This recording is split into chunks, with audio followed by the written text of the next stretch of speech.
이 땅에 살면서 이 땅에 죄가 관영하고 악이 관영하는 이 세상에 살면서 감사한 일을 그 제일 우리가 속일 수 없는 것이, 사람은 속일 수 없는 것이 냄새라 할 수 있어요.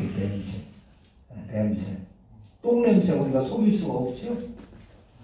똥을 싸놓으면 아무리 새 옷을 겉에 입어도 냄새가 나요, 안 나요?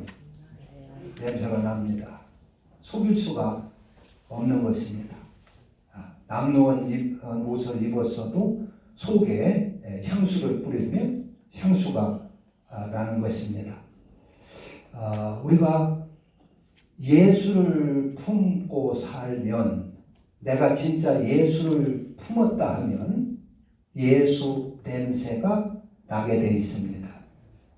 내가 석가모니를 품고 산다면 석가모니 불교 냄새가 나게 되어 있습니다. 공자님을 내가 품고 산다면 공자님 냄새가 나게 되어 있습니다. 내가 민주주의를 품고 산다면 민주주의 그 냄새가 날 겁니다. 내가 김일성을 마음에 품고 산다면 주사파 같은 그런 김일성 냄새가 날 것입니다. 우리는 예수를 믿고 예수를 품고 사는 사람들입니다. 할렐루야. 그런 거로 우리에게서는 예수의 냄새가 나야 됩니다. 진짜 성도라면 예수의 냄새가 나야 됩니다. 그런데 저 사람이 집사라고 하고 장로라고 하고 목사라고 하는데 가까이 가보니까 예수 냄새가 나지를 않는 사람들이 있어요. 그래서 사람들은, 세상 사람들이 그럽니다. 저가이 게 무슨 목사요? 저게 무슨 집사고 장로요? 그런 소리를 듣게 되는 것입니다. 그는 겉으로는 예수 믿고 집사고 장로라고 하는데 속에 그리스도가 없기 때문에 그런 것입니다. 그리스도를 품고 살지 않기 때문에 그렇습니다. 믿는다고는 하지만 여전히 자기 욕심대로, 자기의 탐욕대로, 자기의 정욕대로, 자기의 승질 고집대로 살기 때문에 인간의 악한 냄새만 풍기게 되는 것입니다. 냄새는 속일 수가 없습니다. 참 하나님이 감사하게 지어놓으셨어요. 우리에게 냄새. 그래서 육신에, 노년에 이제 다다르면 노인 냄새가 난다고 그래요. 노인 냄새. 그래서 노인 냄새 중에 이제 이 육체가 노화가 돼서 지대로 이렇게 혈액순환이 안 되고 하니까 미세혈관 같은 데서 이제 찌꺼기가 분해되고 오래되다 보니까 부패되고 그래서 이렇게 냄새가 난다고 그러는데, 이 칫솔질을 할 때도 이 혓바닥을 잘 닦으면 냄새가 많이 줄일 수 있다고 그래요. 이빨만 닦는 것이 아니라 혓바닥을 이렇게 양치질해서 닦으면 냄새를 많이 줄일 수 있다고 그럽니다. 이게 냄새가 다 있단 말이에요.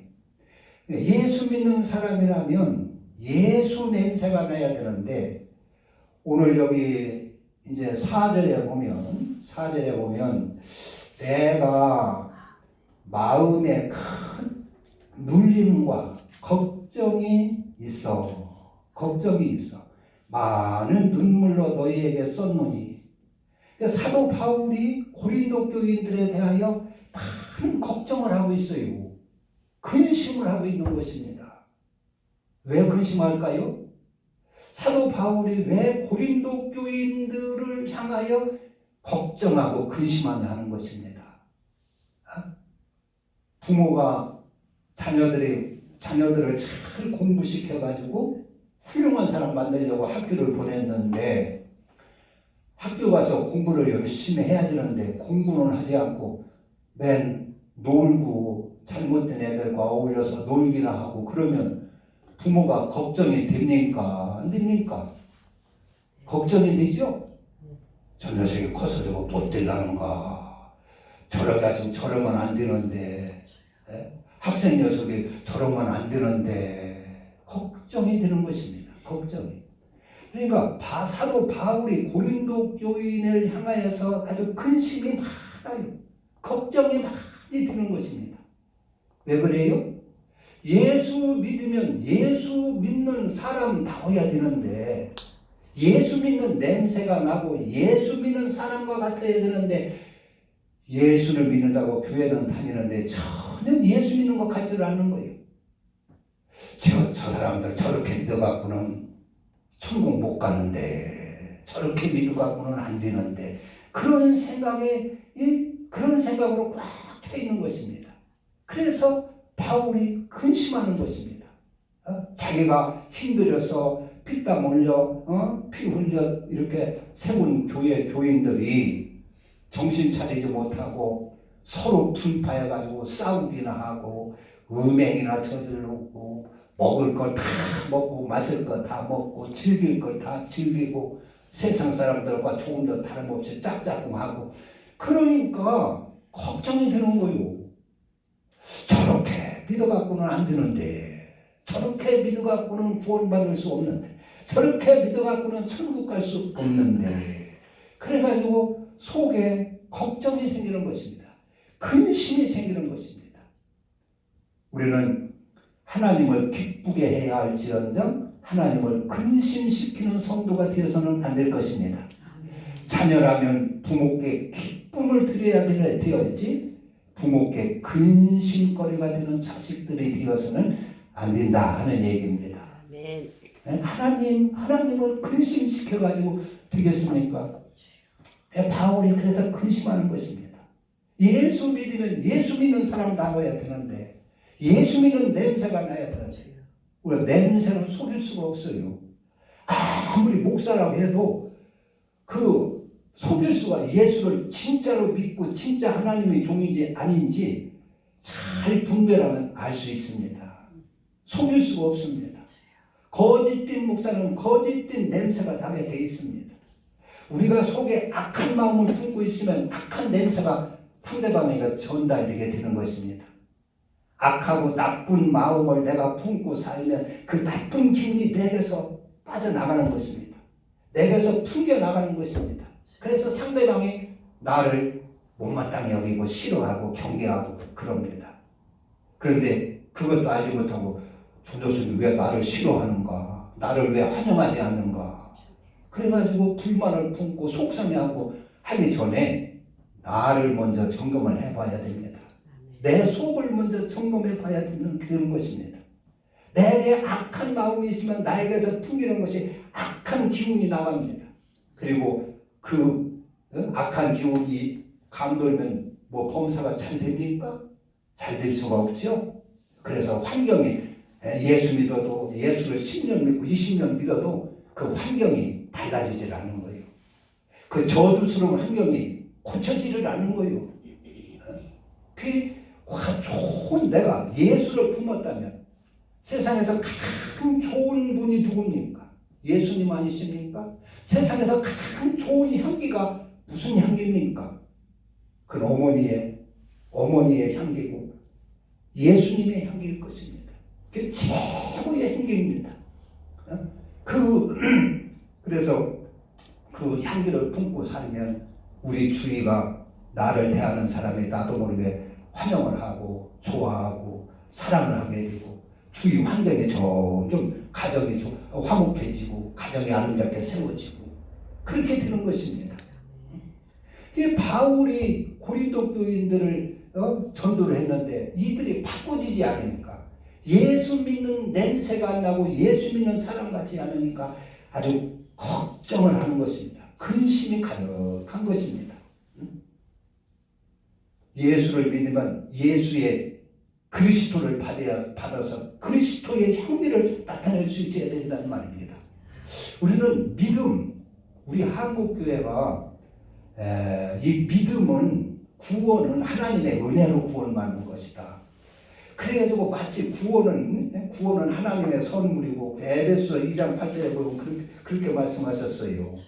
너희는 그 은혜에 의하여 믿음으로 말미암아 구원을 받았으니 이것은 너희에게서 난 것이 아니요 하나님의 선물이라. 그렇죠. 구원은 하나님의 선물이니까 아무 내 노력이 하나도 들어가지 않고 하나님이 그냥 주는 것이다. 이렇게 알고 있어요. 그러나 그게 아닙니다. 은혜는 사람끼리는 누가 나한테 값없이 뭐 이웃집에서 명절날 고기 한 번 사다 주고 고기 한 번 사오고 뭐 과일 한 박스 타다 주고 그 은혜로 그런 것을 은혜로 사람들은 보통 생각을 해요. 구원도 하나님이 그냥 뭐 무슨 명절날 선물 주듯이 과일 박스 하나씩 갖다 나눠주듯이 이렇게 던져주고 그러는 건 줄로 알고 있어요. 하나님 앞에 은혜는 말씀을 받는 것입니다. 노아가 하나님의 말씀을 받아서 노아야 너 방주를 지켰느냐 그럽니다. 그게 하나님의 은혜입니다. 하나님의 말씀이 받는 것이 은혜입니다. 노아야 너 방주를 지켰느냐. 누가 방주를 지켰느냐. 노아가 하나님 제가 지켰습니다. 그 말씀을 받아가지고 자기의 피와 땀을 흘리고 자기의 모든 시간과 재산을 다 투자해서 노아 방주를 완성을 합니다. 그래가지고 구원받아요. 그게 믿음입니다. 그래서 말씀을 받아서 믿음으로 하나님을 믿기 때문에 그 말씀을 받아서 순종을 하는 것입니다. 하나님을 믿지 않는다면 그거 한 귀로 듣고 흘러버리고 말죠. 무슨 뭐 산꼭대 가서 방주를 줘. 무슨 홍수는 무슨 홍수요. 그리고 안 했을 것입니다. 그러나 믿음이 있으니까 하나님 말씀을 받아 순종을 하는 것입니다. 그래서 온 가족이 평생 수고를 다 거기다 투자를 해서 방주를 짓고 구원을 받습니다. 그게 은혜로서 믿음으로 구원받는다 그런 얘기입니다. 그냥 가만히 내 손발 놓고 아무것도 하지 않고 그냥 마음으로 하나님 믿기만 하면 구원받는다. 만약에 그렇게 해서 구원받고 천국에 갈 것 같으면 교회가 무슨 필요가 있습니까? 성경이 무슨 필요가 있습니까? 뭐 목사가 설교할 필요가 무슨 필요가 있습니까? 아무 필요가 없는 것이죠. 그냥 뭐 마음으로 믿기만 하면 된다면 무슨 걱정이 있어요? 그런 것이 아니라 그런 얘기입니다. 믿음에는 반드시 믿음의 냄새가 나야 됩니다. 믿음에는 노아처럼 자기의 수고와 땀이 거기 들어가야 되고 그 말씀에 순종함과 행함이 따르는 것이 믿음인 것입니다. 믿음. 그 이제 로마서 3장 28절에 보면은 그러므로 사람이 의롭다 하심을 얻는 것은 율법의 행위에 있지 않고 믿음으로 되는 줄 우리가 인정하노라. 그러니까 하나님 앞에 구원받는 것은 율법의 행위로 구원받지 않고 믿음으로 구원받는다는 얘기는 무슨 얘기냐면 율법의 행위, 그러니까 안식을 지키면 구원받는다. 이런 생각은 율법의 행위로 구원받는다는 것입니다. 여러분 안식을 암만 잘 지켜도 구원받습니까? 안 되는 것입니다.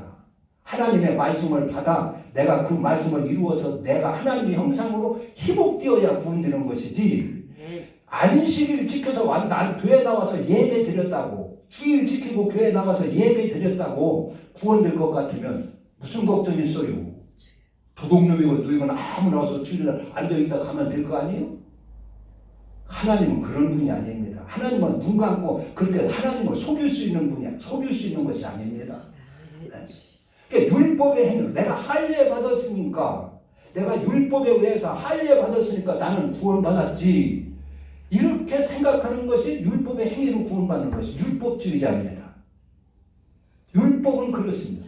내가 예배 드렸고 하나님 앞에 제사 드렸으니까 구원받겠지 이런 믿음은 율법적인 믿음입니다. 복음의 믿음은 뭐예요? 내가 손수 내 피를 흘리고 내 살을 투자를 해서 말씀을 이루어서 하나님의 형상으로 희복되는 것이 복음의 믿음입니다. 그런데 우리 한국교회는 이것을 뒤집어 알고 있어요. 그래서 사람이 예수 믿는 사람이 예수 믿는 냄새가 나지 않는 거예요. 예수 믿는 사람 같지가 않는 거예요. 그래서 세상 사람들한테 지탄을 받고 욕을 먹는 것입니다. 사도 바울이 만약에 마음으로 믿기만 해서 구원받을 것 같으면 사도 바울이 뭐 그렇게 고생합니까? 생고생을 합니까? 자기 일생 거기서 다 투자해가지고 매를 맞아가며 감옥에 갇혀가며 그 추위에 떨고 바다에서 풍랑에 위험을 당하고 뭐더러 그렇게 고생합니까? 그런 그 믿음의 그 행함이 있어야 자기가 생명을 얻고 하나님의 생명에 들어가고 영생에 들어가고 구원에 들어가기 때문에 그런 거 아니에요? 마음은 믿기 같으면 사도 바울이 못났다고 그래요. 그냥 높은 자리에서 대접이나 받고 얼마든지 부귀권세를 누릴 수 있고 편안하게 대접받을 수 있는 사람인데 왜 그렇습니까? 그것은 그런 믿음, 그런 율법적인 신앙 가지고 내가 안식일 지켰으니까 구원받겠지, 내가 11조 했으니까 구원받겠지, 내가 무슨 세례 받았고 세례 받고 할례 받았으니까 구원받았겠지, 받겠지, 내가 주일날 교회 나와서 앉아있다 예배 드리고 갔으니까 구원받겠지, 이런 그 믿음이 구원, 그게 율법적인 믿음이고, 그런 것이 아니기 때문에, 그것이 잘못된 것이기 때문에 바울은 손수 자기가 피와 땀을 흘려가며 복음을 전하고 수고를 하면서 내가 그리스도를 본받은 것 같이, 내가 그리스도를 본받아 그리스도의 향기를 내고 그리스도로 사는 것 같이 너희들도 나를 본받으라, 그렇게 한 것입니다. 아멘. 한국 교회는 근데 이것을 바꿔 알고 있어요. 믿음은 그냥 은혜로 구원받는다는 것은 편안하게 아무것도 아니고 그냥 하나님이 선물부터 나는 딱 던져주는 것처럼 그렇게 알고 있습니다. 은혜로 구원받는다는 것은 노아처럼, 모세처럼, 아브라함처럼 네 본토 친척을 떠나라. 누가 네 본토 친척, 네 본성을 떠나서 떠나 가나안으로 가겠느냐. 딴 사람들은 다 뒤를 충만추겠어요. 그러나 아브라함은 그 말씀을 듣고 하나님을 믿음으로 갈 바를 알지 못하고 따라갑니다. 그 나그네 생활하는데 얼마나 힘이 듭니까? 그 고난을 다 겪으면서 믿음으로 순종을 해서 구원을 받는 것입니다. 이것이 믿음으로 구원받는 것입니다. 믿음. 믿음에는 내 피와 땀과 수고와 순종과 하나님 따르는 것이 믿음입니다. 그렇게 가만히 앉아서 놀고 앉아서 편안히 있는 것은 그것은 허망한 믿음입니다. 그래서 야고보서는 그것을 죽은 믿음이라고 그랬어요. 영혼이 없는 것이 죽은 몸인 것 같이 행함이 없는 믿음은 죽은 믿음이라고 그랬어요. 그렇게 그래야 천국이 천국 닦겠지. 마음으로 믿어가지고 아무나 개나버려나 다 천국 가면 천국이 뭐가 되겠습니까? 천국이 지옥이고 뭐 천국 특별히 구별할 필요가 뭐 있어요. 그래서 이 바울이 고린도 교인들을 향하여 근심하는 것은 바로 그겁니다. 하나님 말씀대로 살지를 않는 거예요. 그리스도의 향기가 나지를 않는 것이요.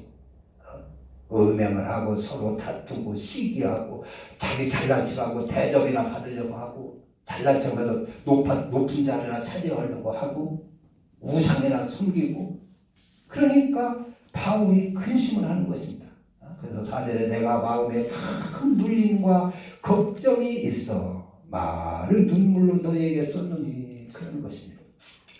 어떤 부자 청년이 예수님 앞에 와서 물었지 않습니까? 선한 선생님이요, 어떻게 해야 구원을 받습니까? 물으니까 예수님이 그랬어요. 또 계명을 지켜라 그랬어요. 그러니까 무슨 계명입니까? 할 때 예수님께서는 살인하지 말라, 간음하지 말라, 도적질하지 말라, 네 이웃을 그것을 탐내지 말라 하였느니라, 네 부모를 공경하라 하였느니라. 그러니까 이 부자 청년은 제가 그런 것은 어려서부터 다 지켰습니다. 무엇가 더 필요하겠습니까? 그러냐, 한 가지 더 부족한 것이 있으니 가서 네 재산을 다 팔아 가난한 자들에게 주고 나를 따르라. 그러면 하늘에서 너희 보화가 있으리라 그랬어요. 그러니까 이 청년은, 부자 청년은 안식일을 잘 지켰어요. 율법 지켰어요. 부모께도 효도를 했어요. 도적질하지 않았어요. 살인하지 않았어요. 이웃의 것을 탐내지 않았어요. 그러면 구원받는 줄 알고 있는 것이요. 율법으로 그렇게 하면 다 구원받고 영생을 얻는 줄 알고 있는 것입니다. 그러나 예수님께서는 너를 희생해서 이웃을 섬기는 자가 되라, 그런 얘기입니다. 그러면 너희에게 영생이 있으라, 그런 얘기입니다. 그 영생을 주님이 주셨어요. 그런데 이 부자 청년은 재산이 아까워서 근심하며 돌아갔다 그랬어요. 그래서 그 뒷모습을 보고 예수님이 근심을 하는 것이죠. 아깝다. 저 젊은 청년. 이게 영생을 주었지만은 그걸 받지를 않는 것입니다. 우리에게 가장 좋은 것이 뭐냐? 좋은 것이. 마태복음 7장에 보면 구하라, 구하는 자에게 주실 것이요, 찾으라, 찾는 자가 찾을 것이요, 문을 두드려라, 두드리는 자에게 열리리라. 열리리라. 누가 자식이 떡을 달라 하면 돌을 줄 사람이 누가 있고, 자식이 생선을 달라 하면 뱀을 줄 사람이 누가 있겠느냐? 너희가 악할지라도 자식에게 좋을 것을 줄 줄 알거든. 하물며 하늘에 계신 아버지께서 너희들에게 좋은 것을 주시지 않겠느냐? 그러므로 이와 같이 너희는 남에게 대접을 받고자 하는 대로 남을 대접하라 그랬어요. 이것이 율법과 선지자니라. 그러니까 하나님 우리에게 우리는 내가 좋은 것은 뭐요? 돈이 좋고 세상에 명예가 좋고 세상 부귀영화가 좋고 잘 먹고 잘 사는 게 좋은데 하나님은 그것을 독약으로 생각합니다. 하나님이 좋아하는 것은 뭐요? 너희가 남을 섬기고 대접하려는 하는 것이라 그런 얘기입니다. 그래서 너희에게 좋은 것을 주시지 않겠느냐? 그러므로 너희가 남에게 대접을 받고자 하는 대로 너희도 남을 대접하라.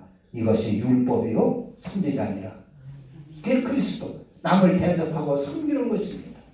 그게 좋은 것이라고 말입니다. 이제 그 부자 청년을 향해서 예수님께서 그랬어요. 돌아가는 뒷모습을 보고 제자들에게 부자가 천국에 들어가는 것이 얼마나 어려운지, 낙타가 바늘기로 들어가는 것보다 더 어렵다 그랬어요.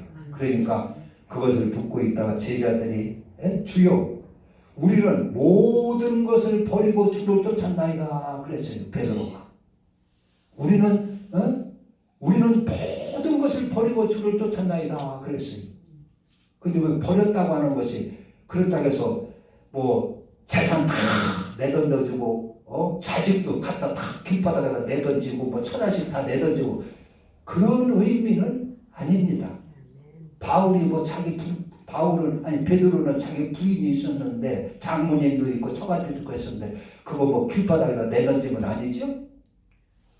그걸 다 버려두고 주님을 따랐어요. 그것을 이제 버렸다고 표현을 했는데 그때 그 말씀을 듣고 예수님이 뭐라고 했어요? 누구든지 하늘나라를 위하여 자기 부모나 형제나 처자식이나 재산을 다 버린 자는 이 땅에서 여러 배를 받고 하늘나라에서 영생을 얻지 못할 자가 없느니라 그랬어요. 거기서 이 땅에 네 부모를 버리고 처자식을 버리고 이렇게 부모를 버리고 아들 딸을 버리고 형제를 버렸다고 하는 그 얘기가 거기서 다 길바닥에다 내던지고 고아원에다 다 버려버리고 그런 의미는 아니지요. 그럴 것 같으면 다 버려서 아무것도 소유하지 아니할 것 같으면 나중에 여러 배를 못 얻을 소유. 그렇게 하늘나라를 위해서 자기의 자식이나 형제나 부모나 아내나 이런 것을 재산이나 버리는 자는 이 땅에서 현세에 여러 배를 받고 하늘나라에서 영생을 얻지 못할 자가 없느니라 그랬거든요. 그러니까 거기 버렸다고 하는 것은 길바닥에서 내던지라는 얘기가 아니라 그런 그 부모나 자식이나 재산이나 이런 것을 희생을 시키면서 하나님을 섬기는 것을 말하는 것입니다. 내 소유를 희생하고 내 무슨 귀한 것을 희생하고 내 부모 형제까지도 다 하나님 앞에 굴복시키고 희생을 시켜서 하나님을 섬기는 것을 말합니다. 그러면 여러 배를 받는다는 거예요. 재산도 여러 배로 받을 수가 있고 가정도 여러 배로 몇 배로 행복하고 가정이 아름답게 세워지고 잘 될 수가 있고 그렇다는 얘기입니다. 예수님은 그 부자 청년이 가는 것을 근심을 했어요. 바울은 여기 고린도 교인들이 그 예수 믿는 사람 같지 않은 신앙생활을 하니까 근심을 하는 것입니다. 오늘날 우리 목사들은 무슨 근심을 하겠습니까? 여러분들은 무슨 근심을 합니까? 많은 목사님들 어떤 분들은 뭐 어려우고 하니까 어떻게 하면 성전을 지어볼까 이런 근심에 쌓이는 분도 있을 것 같아요. 어떻게 하면 교회를 부흥시켜가지고 성도를 많이 모으나 이런 근심도 할 수 있을 것 같아요. 그러나 하나님은 우리에게 뭘 바랍니까? 하나님은 우리가 어떤 사람이 되기를 바라는 것입니까? 어떤 성도가 되기를 바라는 것입니까? 그것은 네 죄성을 버리고 네 성질 고집을 버리고 예수를 닮은 사람이 되기를 원하지 않습니까? 아멘. 교회는 예수를 닮은 사람, 목사한테는 너희들 성도를 예수 닮는 사람으로 만들어내라. 그리스도의 사람으로 만들어내라. 그리스도의 향기를 내는 사람으로 만들어내라 하는 것입니다. 그런데 성도들은 뭘 원해요? 부자 되기를 원한다는 말이에요. 잘 먹고 잘 살기를 원한다는 말이에요. 그런 거 성질 고치라고 하지 말고 그거 교만 버리라고 하지 말고 좀 복이나 받아서 잘 먹고 잘 살거나 해주세요. 부자나 되게 해주세요. 성도들이 원하는 것은 그런 것이라는 말이에요. 하나님이 원하는 것은 뭐예요? 한 사람 한 사람 그 사람을 미움을 버리게 하고 교만을 버리게 하고 승질을 버리게 하고 죄성을 버리게 해서 그리스도로서 그리스도를 닮은 사람, 하나님의 자녀를 닮은 사람, 그런 사람으로 만들어내라는 것입니다. 그래서 설교를 하게 되고 성경 말씀을 추구하는 것입니다. 그러니까 세상 성도들은 세상 것을 원하고 재물을 원하고 잘 먹고 잘 사는 걸 원하고 하나님이 원하는 것은 이것이고 그 사이에서 서 있는 것이 목회자입니다. 목회자의 근심, 그게 사도 바울의 근심이지. 이 사람들을 어떻게 해서 잘 하나님의 자녀로 만들어가지고 천국에 보내야 될 텐데, 보내야 될 텐데 저렇게 믿어갖고는 안 될 텐데, 저렇게 신앙생활 해가지고는 안 될 텐데, 구원받지 못할 텐데, 천국까지 못할 텐데, 그런 염려가 바울에게 지금 있는 것입니다. 그런 염려, 우리는 하나님이 기뻐하는 성도가 되어야 될 줄로 믿습니다. 하나님이 나 때문에 근심하는 그런 신앙을 가져서는 안 될 것입니다. 하나님이 기뻐하는 그러한 성도, 그래서 그리스도의 향기를 낼 수 있는 저와 여러분 되기를 주님의 이름으로 축원합니다. 아멘. 기도합니다.